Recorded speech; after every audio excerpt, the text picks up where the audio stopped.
think that you'll agree that we have got a pretty superb panel here today, all three of whom I'm delighted that Dying Matters is hoping that we will work with in more detail and some other projects later in this year. So let me just introduce them very briefly. The first is Rubina Khalid, who's the Joint Chief Executive of WomenZone, a community organisation which is based in Bradford, which works with all communities, but particularly the local Muslim Pakistani community. WomenZone are really interested in exploring how death and grief are considered in that community. We've also got Rankin, a world-renowned photographer whose work has been displayed and celebrated across the world and for many years. There's a deep personal interest in this topic and is interested in exploring how we might rebrand death and how we talk about it. And then Jude Kelly, creative director and theatre director, known for work, lots of work, including the Women of the World Festival and a number of other fantastic festivals. Jude ran a festival about death while at the South Bank Centre in London in 2012, and is now exploring what the next one would look like. So welcome to you all. Thank you very much all for agreeing to be part of this panel today. So I just want to kick off by asking you a question, if I may, Rankin. You said that death needs a rebrand. Can you just tell us a bit more about that? Why? And what do you think it would look like if you did rebrand it successfully? Hi, everybody, and thank you, Simon, and hi, Jude, Rubina, everybody that's come on. I think I should just give you a little bit of background about what my relationship with death is, and it's a lot to do with my parents passing away, which was actually 15 years ago, and not really being prepared at all for anything to do with death, which then led me to do a project called Alive in the Face of Death, which was basically me photographing people that were terminally ill. And then I did a project called Lost for Words, which is about grief. And then I did a book called How to Die Well. So I've got a little bit of knowledge about it. I wouldn't say I'm an expert in it, but what I would say I am an expert in is marketing. And I'm telling you that death has got a bad marketing manager. Like whoever came up with that marketing plan of a guy with a scythe that's dark and scary, he's not doing a good job, or they're not doing a good job, or she's not doing a good job. In fact, my thought on it is that death should be almost, I mean, for me, it would be almost like a Lord of the Rings type character. A woman would be my preference. She would be very like Cate Blanchett. She would be very loving and caring, and she would guide me through death in the most beautiful and gentle way, because for me, the problem with death is that we're all scared shitless of it. And I have to say that even now, going through all the research that I've done, I still am a little bit nervous of it. So, but what I do find is talking about it and having these types of conversations really helps me understand why we're fearful of it and why we need to talk about it, because every time I have a conversation like this, I feel so much better. And Jude, we were just talking in the waiting room, was talking about somebody that she met a few days ago. And, you know, I think that the more I hear those types of stories about trying to help people, the more I want to help people talk about it. So that would be my concept for rebranding death. And of course, for every other person, I would want death to be somebody that was friendly, caring, loving, and it doesn't really matter what gender they are or who they are, but somebody that would make it feel comfortable for them.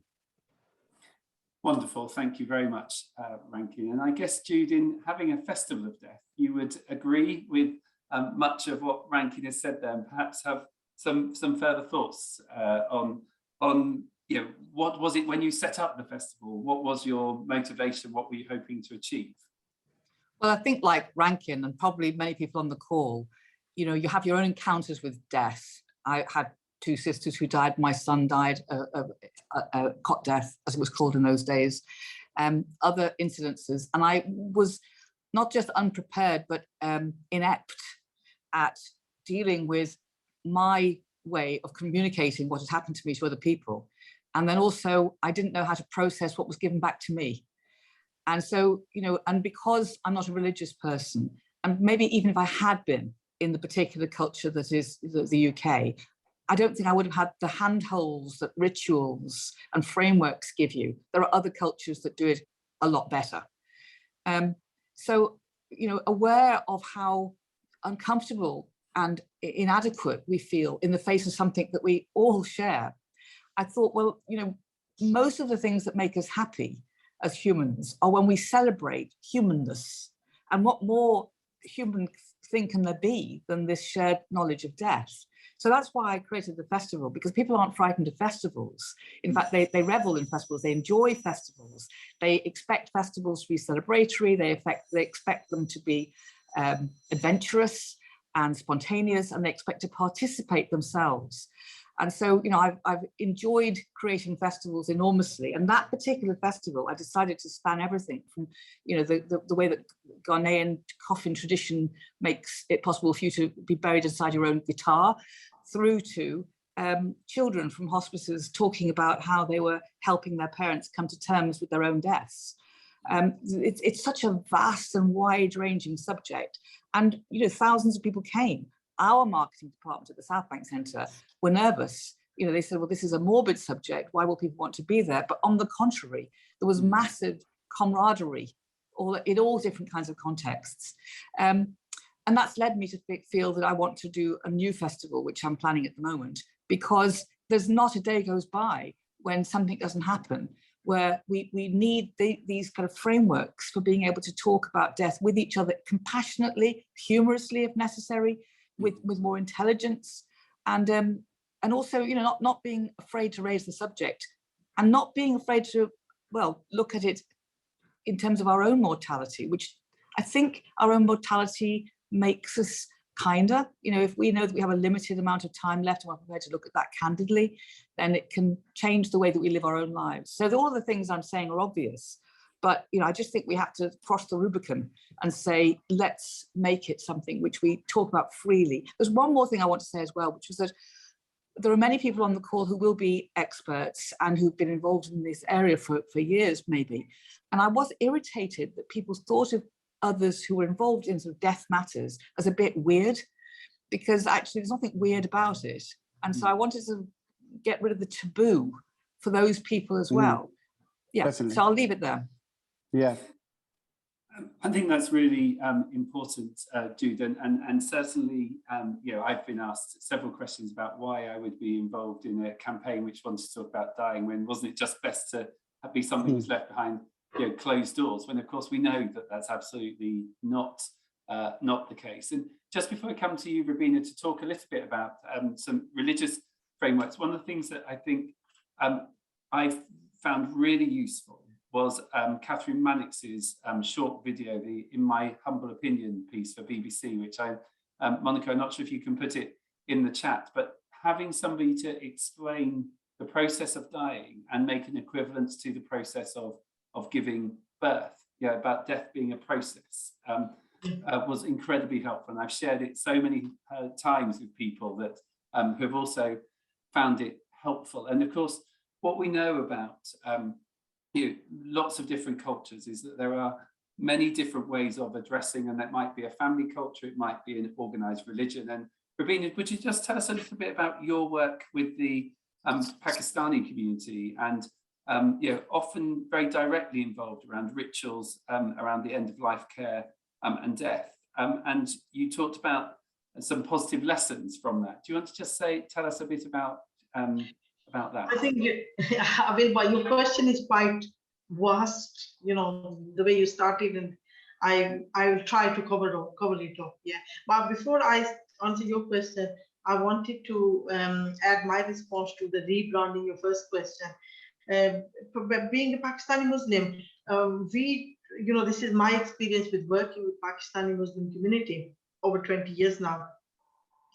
We don't need to start from scratch or rebrand it, because from the religious perspective, Muslim people, you know, the rituals, our concept of death, the understanding and everything, you know, I'm 60-year-old, and I can remember from, say, a very young, as a young child, because I'm from Pakistan, and back home, I'm raised in a village where how death is treated, at that time it was treated. Nowadays, maybe a little bit different, but not much difference. A child was not kind of, they never thought the child should be exposed to the rituals. Yeah. So as a child, I was exposed to all those rituals. And with the passage of time, how I developed my understanding, and with the recent years, I don't see any difference with our rituals, the logic behind them, and that means that they're so strong. And the strength in them is basically the concept of religion, the spiritual understanding of death. Very strongly, like you said, that is treated like in the Muslim community, rebirth, like you are transferring from one world to another. Yeah. And at the time is, of course, is grief, is sadness, is the departure of your loved one, that is treated with quite sadness. But at the same time, spiritually, to heal yourself, you remind yourself of the belief that, they just, our stay in this station of the world was very temporary, and we were told, like soul was, when soul was transferred into this body, physical body, it was told that your stay there is very limited. Yeah, and then you have to come to the next stage with your spiritual development. You will be transferring there. Sorry, I'm losing with the question because I just went to another. So if you could. So the question was really, what have you learned about Pakistani Muslim women's experience about positive engagement and connection with the rituals at the Pakistani traditions, I notice now. At the time, I didn't understand myself. In my young days, I never understood the logic, the spirit of those traditions. But as time passed, and especially this is something I would like to share, that you really understand the meaning of death, the spirit, the logic behind the tradition, and everything. When your very close one, your loved ones, leaves you, that's the time you really try to understand what death is. So, with the Pakistani Muslim traditions, I see a lot of positivity. And since, to be very honest with you, since I've been invited for this, to join this panel, and I was just making some points and thinking about everything that, how will I address the thing. And so I brought all the traditions. I talked to the colleagues, and every single tradition of Pakistani Muslim, I found a lot of positivity. I didn't see anything negative with that. For example, some of the traditions I will mention to you in terms of end of life care. When someone reaches the end of life, that is accepted with a very broad mind within Muslim community. Again, going back to the point I made earlier on, the deceased person, the person who is reaching end of life, he or she knows, and the people around him, the relatives, they remind each other that, look, you have to leave this world. Yeah. So we have to take this very positively, and we have to make sure that we create as much comfort and positivity around this person. So whatever the time, duration of time this person has to spend with us, is everything positive there. And even at that time, especially very end of life, where you've given a few days or hours, people recite the verses from Holy Book, which are mainly about healing, about positivity, about reminding the purpose of your life, or what the purpose of your life, and now where you are going to go to the next. And so, we call it zikr, that attribute of God, the beautiful names of God in our Holy Book, which means it's basically attributes. So they have been recited in a kind of zikr way, like you recite them in a rhythm, and that, people find that very, very healing. And then verses like and there is a very famous verse which get repeated, recited continuously, which means all the powers are with Almighty, and without any doubt, I must have made some mistakes, but He's merciful and He's loving and He's caring. So other positive things with that, the end of life. Sorry. Rubina, I'm just going to interrupt there for a moment, because I think there's a really interesting thread which I'd like to pick up, and we can come back if I may, which is about the concept of fear and of acceptance, because there's a lot also going on in the chat. And and what I've just heard you say is that importance of that acceptance and understanding of death being a next stage of life, and how important that might be. In the process of and in the rituals. So can I just ask you to hold that thought for one moment and just ask Jude and Rankin about fear, because there's quite a lot of conversation in the chat about fear and whether we're afraid of death and dying, and whether that contributes to our culture. So I'd just be interested in any thoughts that you had about that, and what Rubina's just said about that acceptance within the Pakistani Muslim community and culture. Well, I mean, Rankin, you've already said that you probably still experience fear. Yeah. I don't know that I do. This is a weird thing to say. So I think that I don't yet experience fear, because even though I think about death every day, which I do, and talk about it a lot, I'm not sure that I've accepted that I'm going to die. And you know, that kind of feeling that somehow you're immortal, which is, I mean, logic obviously tells me that's untrue. Whereas my sister, but both of my younger sisters both knew they were going to die. One had MS and one had cancer, and they both therefore traveled towards their own death knowing that they were going to die, and they had to process that, and I had to watch them processing it. I've not had that experience myself, and even losing a child, you still somehow, you know, it goes into the category of another person died, which is not the same as you die. You know, when you imagine yourself dying, you actually are watching yourself on the bed, as it were. So you have a presence. It's the idea of being totally extinguished that I think produces the fear in people, or maybe this idea that, you know, is there something on the other side?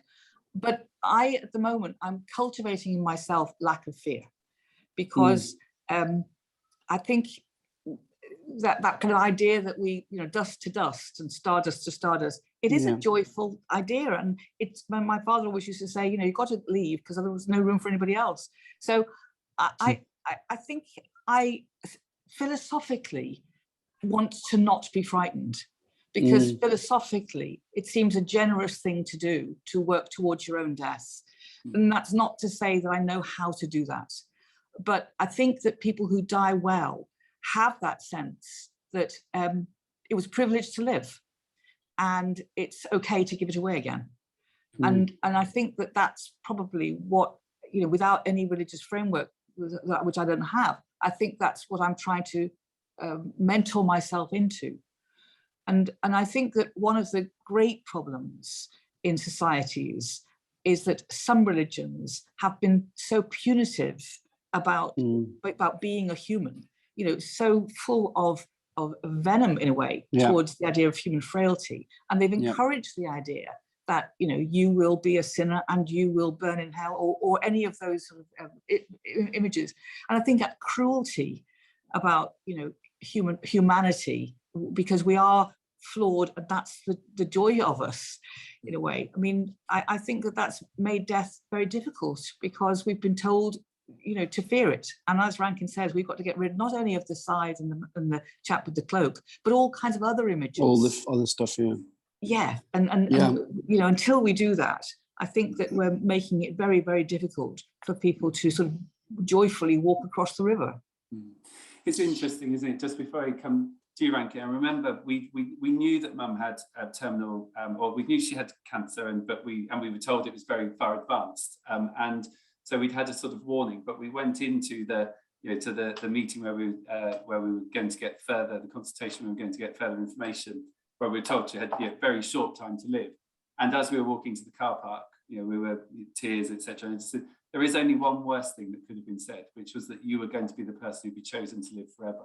And it was the moment of laughter, because our life is defined in some ways, isn't it, by our death, which is why it's so important to bring it into living and conversations about living well and things. But yes, I think there's something, is really important in what you were just saying, Jude. Rankin, any reflections from you? Well, yeah, I mean, I loved your comparison to birth, Simon, only because I always use that as a comparison all the time whenever I discuss it with anyone. I mean, again, I'm not a professional in any of this stuff. I'm somebody that's kind of come at it because of a fascinating, inquisitive and fascinated and experienced it. And what I've really seen with everybody that I've talked to and everybody I've photographed and interviewed has been that it's just different for every single person has a different perspective on it. There are lots of different approaches to it, and you have to kind of be all encompassing with it. And I think that the reason we're talking about the fear of it is because that's the thing that the taboo is the problem. Because even if you're not scared of it, a lot of people don't want to talk about it with you. So one of the things that I found with my parents is they did not want to have that conversation. They had no interest in having that conversation. And I am so gutted that I didn't have that conversation. And that's why I've got involved with this and have curated this book, because there are so few books on death and dying. There's so few books on grief. Yet there's thousands, if not hundreds of thousands of books on birth. So it just seems like it feels like it needs evened up a bit. And I am a little bit scared, but I think I'm with Jude, that I'm scared because I do want to kind of live forever. That's why I'm a creative. That's why I make work, because even when I do die, which I'm coming to terms with now, I want my work to be there and people to be reminded of me when I'm gone. So as a creative, I'm hanging on to that stuff. And I think I always think that death's a little bit on my shoulder. I'm a photographer, so I'm dealing with time. Anyway, in its essence, a photograph is a moment in time. And I feel like that's part of my shtick as a photographer, is I'm capturing a moment for people to look back on and be able to remember. And that's what I did with the Alive in the Face of Death project. I offered people that were terminally ill the opportunity to have the photograph that they wanted to be remembered with taken. And what was really interesting is how much of it was celebratory and how much of it was, I want to be remembered on top, and I want to remember. One guy wore a top hat and had a cane, and he was a communist in the Workers' Revolutionary Party or something. And it was just funny. He just wanted to have this quite humorous Mickey take of a picture. And then I photographed some guy in Congo, which is one of the most incredible sort of things I've ever done. And the guy said to me when we did an exhibition in the square, and he came up and he said, "I'm going to use this photograph of my coffin." And that was probably the best private view moment I've ever had in my life. I've only met the guy very briefly, and he was, he could have died very easily in the next few months. He was in a camp and he'd been displaced, and it was during a conflict. So, but he was looking at this photo going, "This is the one I want to use my coffin." And that's kind of, those things are why I'm interested in it. And I don't think I'll ever not be a little bit scared of it, but I can tell you one thing, talking about it makes me feel a lot better. Mm-hmm. Thank you. Thanks very much. Rubina, could I just come back to you now? I'm sorry that I interrupted, but I didn't want us to move off away from fear and then feel like came back. One of the things I'd be really interested in, and I think it links into some of the things which are happening in conversations that are happening in the chats around language and around the language which the women that you work with use around death. Is it very straight talking? Somebody's dying, somebody's at the end of life, or the euphemisms. Is language an important part of those strong positive rituals? Of course it is, because we all need to express our emotions, and the best way to express that is in your own language, your mother tongue, or whichever language you speak. and you express your emotions, and so there is a kind of poetry used to express the emotion. Now I would like to be clear about the question that the language you're talking about, the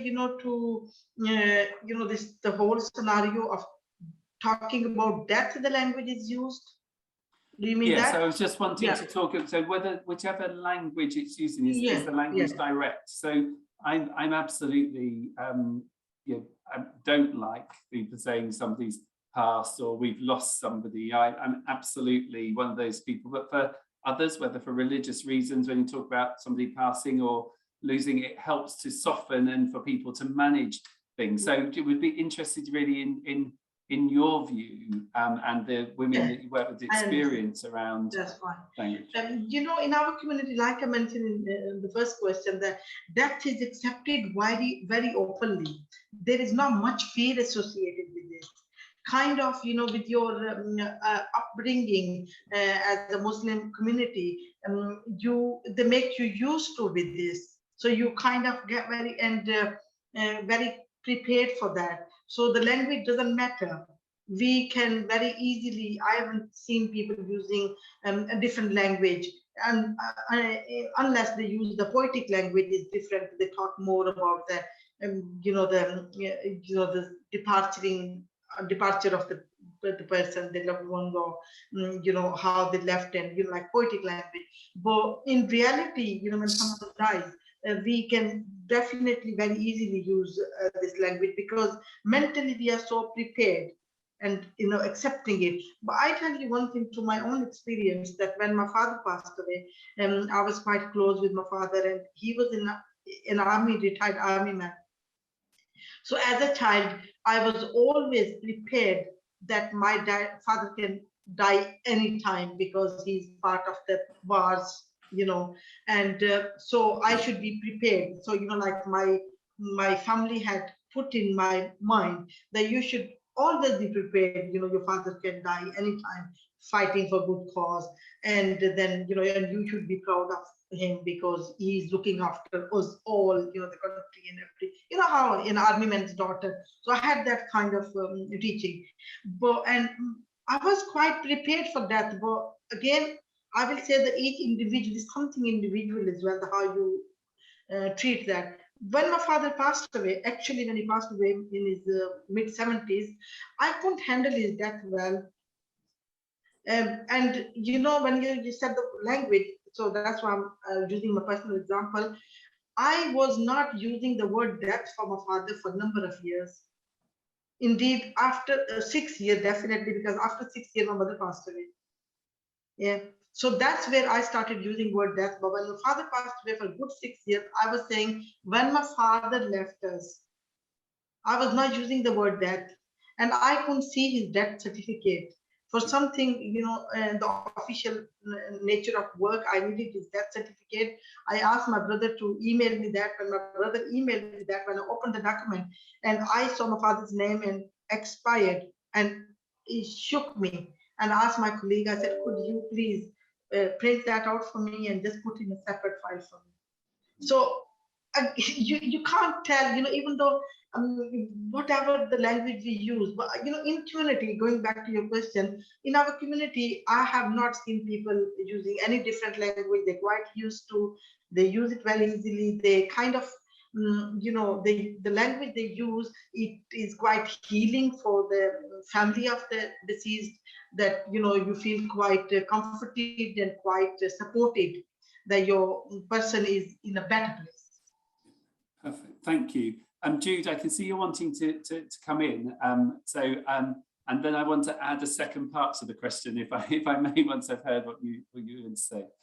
Well, I mean, I think we're talking in a general way, of course, about death, and we're sort of talking about it as if it's something where people are dying, of natural causes, or they might have had a car accident or something. And I think that, a really difficult territory to deal with is death that is brutal, death that comes about through injustice. How do you, what is an appropriate grieving and for those circumstances? How do you talk about? Because often people say, well, shouldn't you have got over this by now? Whatever getting over this by. So there's, there's a whole kind of territory around an appropriate way to grieve. The more extreme the death, the more people find it difficult to discuss it, I think. Yeah. The more the person gets isolated. The person who's dealing with the death may not know whether to give away their anger. Sometimes giving away your anger when the death has been unjust feels like, if you like, betraying the person who died. Yeah. So there's a lot Agreed. of territory around the nature of the death. Obviously, COVID has brought some of that very strongly. Yeah. And then there's also the issue of, where we stand in regard to the support structures around us. So it's one thing to have inner resource, which is in a way we're talking about that at the moment, our personal reactions to death. But then, if you've got no means to respect the dead because you're too poor to respect it in the way that you would wish to, or if the community has ejected you because of the person that died, if you remember the AIDS epidemic and so on. And so I just think we don't want to get into a situation where we're shaming people because they're not dealing with death well, because death is very complicated. It isn't simple. I mean, that's why I think, when we all say we must talk about it more, we also mustn't talk about it simplistically, because it has so many layers and so many circumstances, and it is a very individual thing. And when we know that society has systemic injustice, death sits inside that systemic injustice in a number of ways. And we're not really acknowledging that at the moment. And, even the cost of a funeral is beyond the means of so many people. So some people have no ways of giving themselves the comfort of grieving in an appropriate way, or getting justice from the police, or whatever it is, or their family, finally being reunited. And so I just wanted to make that remark in general. No, I think it's a really, really important point. I mean, my first work was in the HIV sector at that turning point between people living with HIV after having died, and some people dying from AIDS, and people having to learn to live again when they'd been expecting to die. And then you obviously have suicide and murder and all, different ages and all sorts of things. And I guess the key bit in here is if we can't talk about it as an issue, the silence and the awkwardness will compound the injustice. And that's that. You're absolutely right. We can't prescribe how somebody should feel or what they should think, but as a culture, we need to find ways to be able to talk about things so that people can think and people can feel. And is my sort of take on it. Does that reflect where you were coming from with that, Jude? Yes, that we need to, well, I mean, I think society in general needs to talk a lot more about the things that it has closed down in certain, in terms of, shame. So suicide is a subject that closed down, miscarriage is a subject, stillbirth, all of these things under the title of not very nice to talk about. And that means that people who are struggling with injustice within death are doubly silenced. And doubly shamed. And there's a funny word that people use about closure. I mean, when our son died, because I saw a documentary basically about an experiment in Australia where they put stillborn children inside a freezer so that you could bring them out and mourn for them, get to know them before you sort of laid them to rest, as it were. When my child died, I was actually able to tell the doctor about it and negotiate that happened. It was a very kind of strange situation. I don't want to make this about me, but there came a point when I was sort of told, to have closure. And actually, as it happened, it was the right moment to, if you like, put him in the coffin and close the coffin lid. But I've so often heard people almost like insist that somebody gets over death and say, shouldn't you have had closure by now? And again, I think that's, really a wrong way of thinking about things. If we want individualism to be understood, then we've got to have, each death has to have its own journey and its own rightness. Yeah.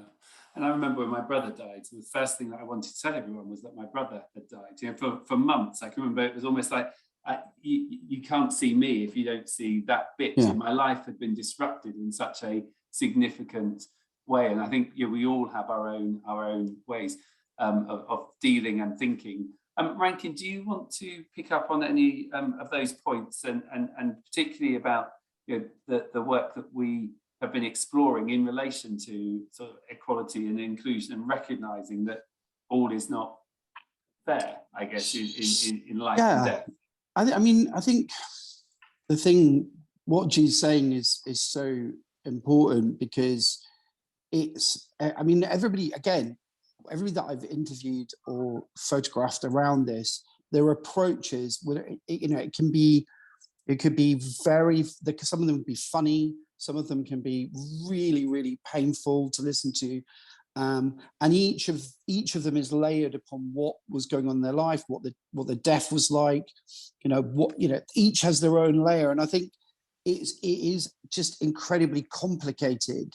And the one thing I did realize when I did the Lost for Words project was that actually asking people, can I do anything for you? Can I help in any way, is not helpful at all.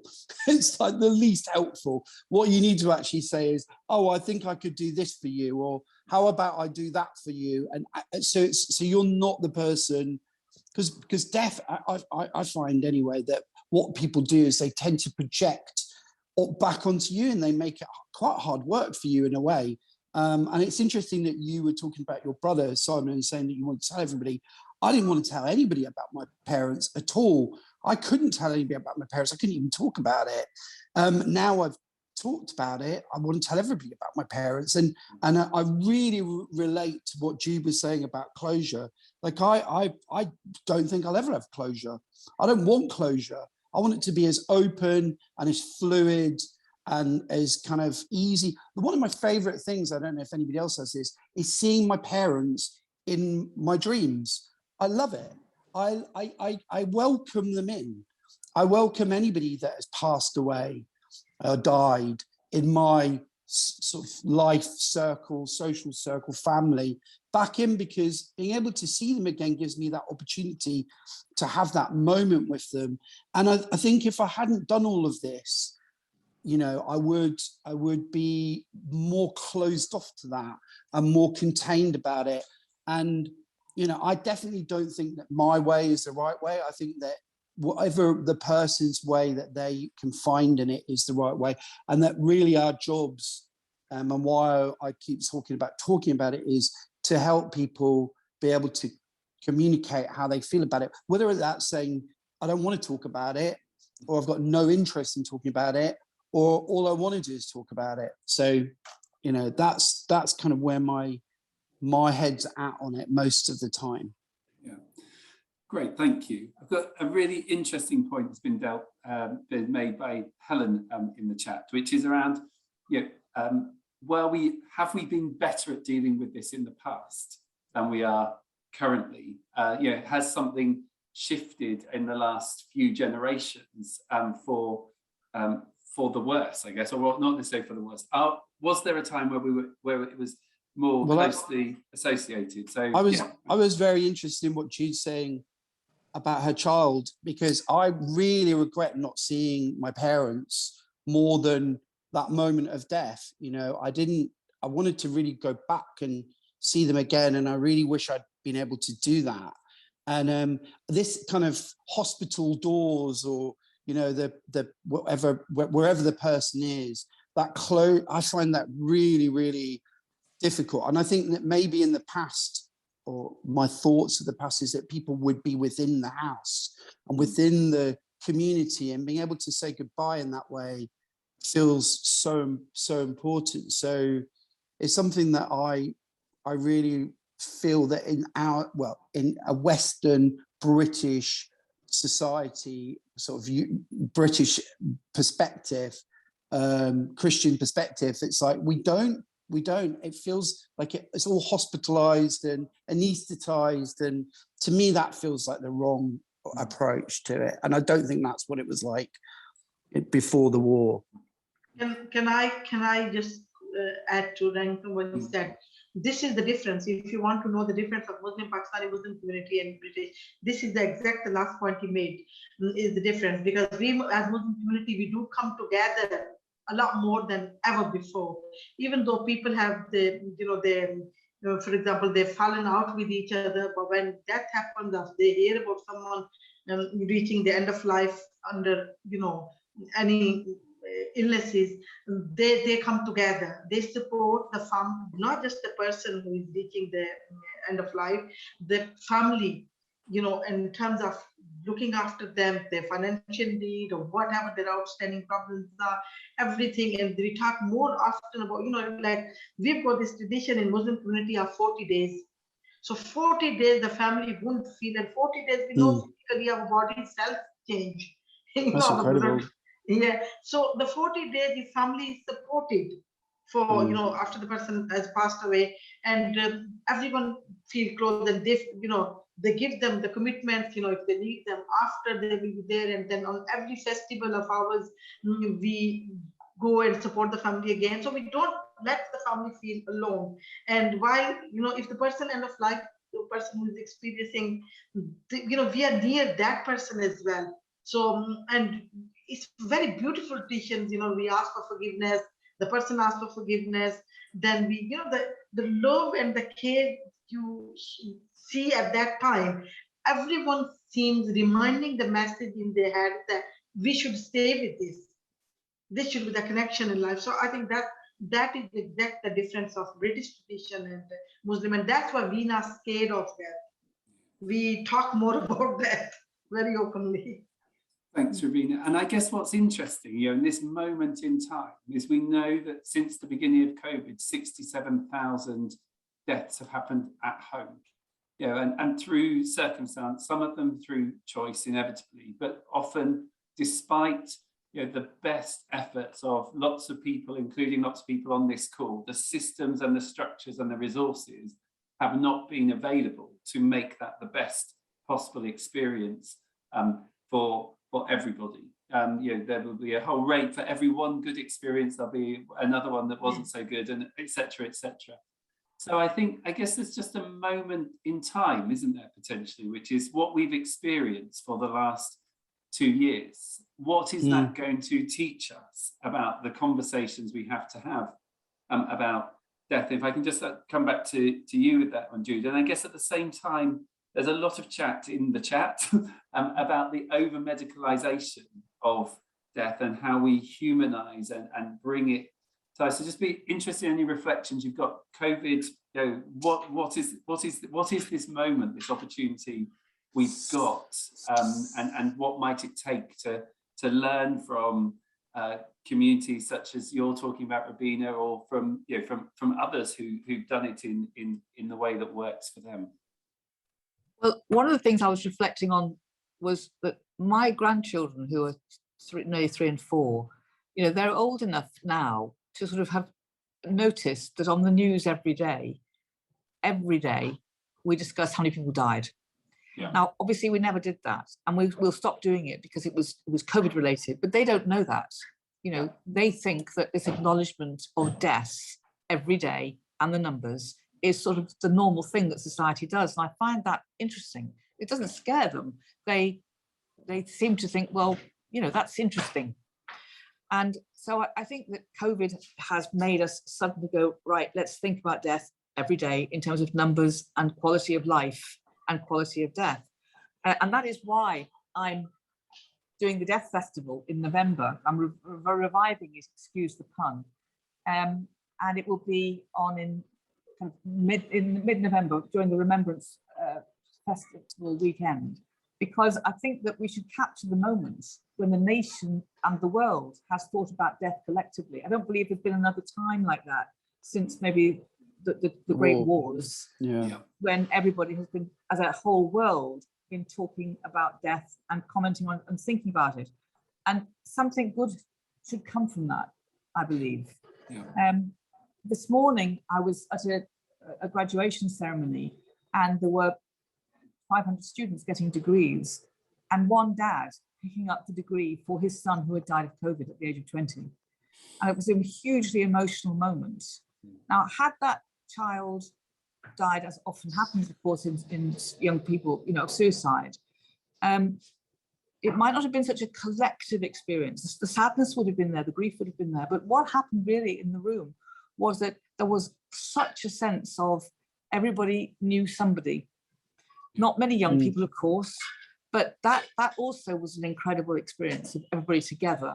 So, I mean, I think that we should use this moment when the world has thought about death and accelerate this conversation, which is kind of what we're trying to do, isn't it? Yeah.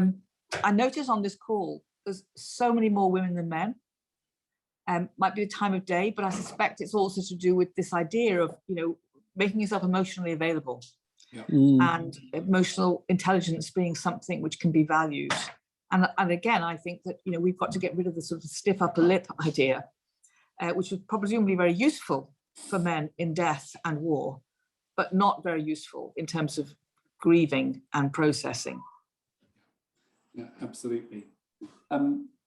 Rankin, anything you want to add to that? Just again, Jude was spot on for me, as is Rubina, but for me, it's just, I think the stiff upper lip thing is still there and it still exists, and it's very disappointing that it is like that. And I mean, I think I noticed the whole kind of number of deaths per day as well, and it was something that I actually, you know, at first I was kind of freaked out by it, but now I actually think it's a good thing to have it. It's a good moment for death. I don't want to make it sort of sound sort of trite, but you know, it is a good moment for us to really talk about it, or do things like a death festival, or do things like this talk, or do a campaign about rebranding, you know, even though it might be a slightly tongue-in-cheek campaign about rebranding the person that is represented as death.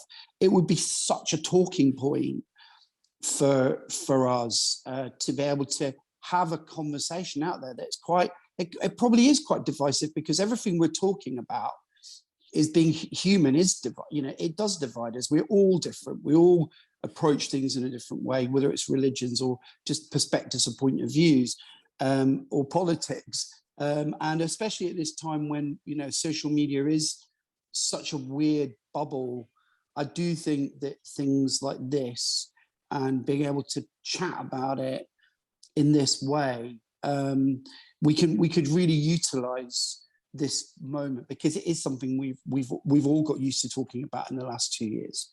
Yeah. So someone's made a point about the imagery around death, flowers, holding hands, yeah, lots of sadness, and yeah, it's something that Dying Matters, yeah, is obviously, as part of opening up the conversation and as part of trying to help people to have those conversations, really interested in. I guess we've talked about language, we've talked about medicalization, we've talked a bit about you know, where and what this moment brings and what different customs and traditions might do. What do we think about the imagery? So you've just talked about the person with the size. It's terrible. It's all just terrible, isn't it? It's like, it's the worst. It's got the, again, you know, whoever the marketing manager is putting out some really rubbish pictures that don't really, I mean, I'm sure they help some people, but when I came to do the How to Die Well book, I decided to sort of remove myself from the making of the imagery, because I felt that it was too difficult a job to be able to put a book into photographs where there really isn't much language in it. And as I said, when I did my Alive in the Face of Death project, the whole point was, in fact, I got very criticized for how celebratory it was, but whether it was rose tinted glasses or not, from the people that had decided to become part of my project, they wanted the photograph to be about life. And that was about their life, about how they could be remembered. And that was what I took away from it. You know, that there was the most important is that we use this imagery, the flowers, the kind of the head sort of dropped, the kind of, you know, people from the back, you know, because we don't want to confront it as another reason or another way of us not confronting it. So I think again, Jude said it really beautifully. It's like, it's about life. Death is about life. So to me, that's how I would want to approach it going forward. And as I said, I couldn't do pictures for the book because I just didn't think I had the ability to create it. So I ended up commissioning an illustrator to do it, who put a lot of humor into it, because again, I think it's important to have a bit of a sense of humor about all of this, because that's again about life. Yeah. And it's interesting, is it, some of the rituals to do with death. So one of the things that I did, because I knew mum was dying, was got people to do what they often do in the condolence book when she was still alive. And it was talking to her completely different language, completely different imagery and tone, and the cards and various things. So lots in the chat talking death is about life. We can only start talking about living it and things. So I think it's obviously striking a chord here. We're coming towards the end, and I'm just going to ask each of you, if you've got sort of from your own experience and recognizing that there are more people who might be perceived to be more expert, but if you could do one thing to try to support healthcare staff and others to change the conversation, to support people to be able to talk about death confidently, what would that be? Rubina, if I can start with you. Yeah, I will, like I said, I don't see much to start from scratch with our Muslim communities in terms of death, because we kind of prefer, being Muslim in Muslim community, the end of life care is preferred if they could provide that at home, and even death is preferred at home instead of hospital. And because people feel the relationship with the person same as they felt in life, so they think they don't want to isolate the person. The only thing which I will say, which we will be doing through the project we've been funded by itself, and we will be trying to put a bit more structure to some of the traditions, and talking more openly and a lot more, and especially within my role at my community center, I will be organizing more events and more kind of workshops where we do talk more openly and take people's, their views on Muslim people's views on death, and ask them, how they see. But to be honest with you, as one individual and people I talked in last 2-3 days, everyone seems quite satisfied with our rituals. There is a variation from within the group as well, but they're all very positive. But I will personally, I'm very interested to know a bit more from Jude about the Death Festival. So then we will see if we could do something similar for Muslim community along those lines, because ours is more faith-based. And also be part of Jude's festival. I'm sure will be a conversation which will happen. Jude, over to you. Well, yes, I mean, I know Caitlin, who's working with me on the Death Festival, is also on this call, and we're going to be working with Dying Matters on the festival. So we'll make sure we communicate to you all the plans as we start developing them. And just to follow on, Rubina, you can't really do a death festival unless you include all the different rituals, ideas, and involvements of all communities, faith-based as well as non-faith-based, because it needs to be a very shared space. You asked a very specific question about helping healthcare workers deal with this, and I just wanted to say two things really. Obviously, healthcare workers are absolutely incredible, and one of the things that both my parents had was help from care workers to die at home. And those care workers from different cultural backgrounds, completely different circumstances than my mum and dad. And, they were brilliant. And one of the things that I would like to do is help care workers never encounter racism. I mean, that very brutally, another thing we don't like to talk about is that we have a very, very mixed community of health workers and a society that doesn't yet really value and understand all of those things. And then the final thing I wanted to say is about health workers themselves sort of extending their own friendship groups and cultural knowledges, so that we don't make people feel that they have to die I just say English way. Yeah. No, I mean, that's another longer discussion. But, you know, everybody's culture needs to help other people's cultures understand this complex, mysterious thing that is the universal death. Yeah, brilliant. Thank you, Jude. Rankin. Yeah, I'll be quick. I mean, I had incredible. I've always had incredible experiences with care workers or healthcare workers around death. It's been some of the best experience I've ever had has been around this specific subject. But I think the one thing that I've always thought would be very useful is to do some form of national, I mean, it could be an international, but a national autobiographical piece where people could write down their experiences of either their own death or of somebody that have lost. Because I think that being able to see the diversity and the different approaches and how different people have experienced it is so powerful. It's one of the most powerful things that I've experienced doing my small part in it. And I think that it would be brilliant to be able to also just to be able to give some people somewhere to go to kind of, you know, celebrate their life in a sense. So it's not specifically around care workers, but I think it's something that I'd love to see come out of this type of conversation would be something like that. Brilliant. Thank you very much. An hour has flown by. We are now at 5:30. So I'm going to say thank you to you all. Thank you.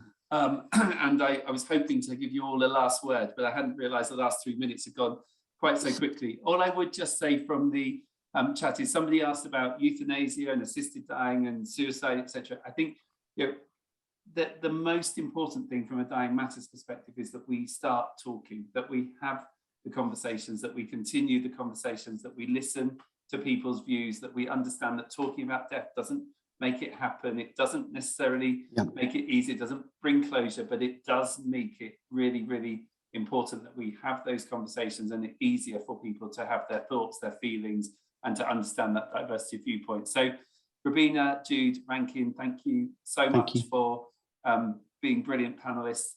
To you who've been in the chat, working really hard, chatting away, thank you for making it a brilliant chat, and to all the team at Dying Matters for organising today, thank you. I hope that you have good events for the rest of Dying Matters Awareness Week, that this week is a kickstart for the other 50 odd weeks of the year, because it obviously needs to be spoken about all year round, and we look forward to continued work with all three of you to keep on moving this agenda so it does become culturally usual in the UK to talk about death and dying. So thank you all very much. Enjoy the rest of your evening.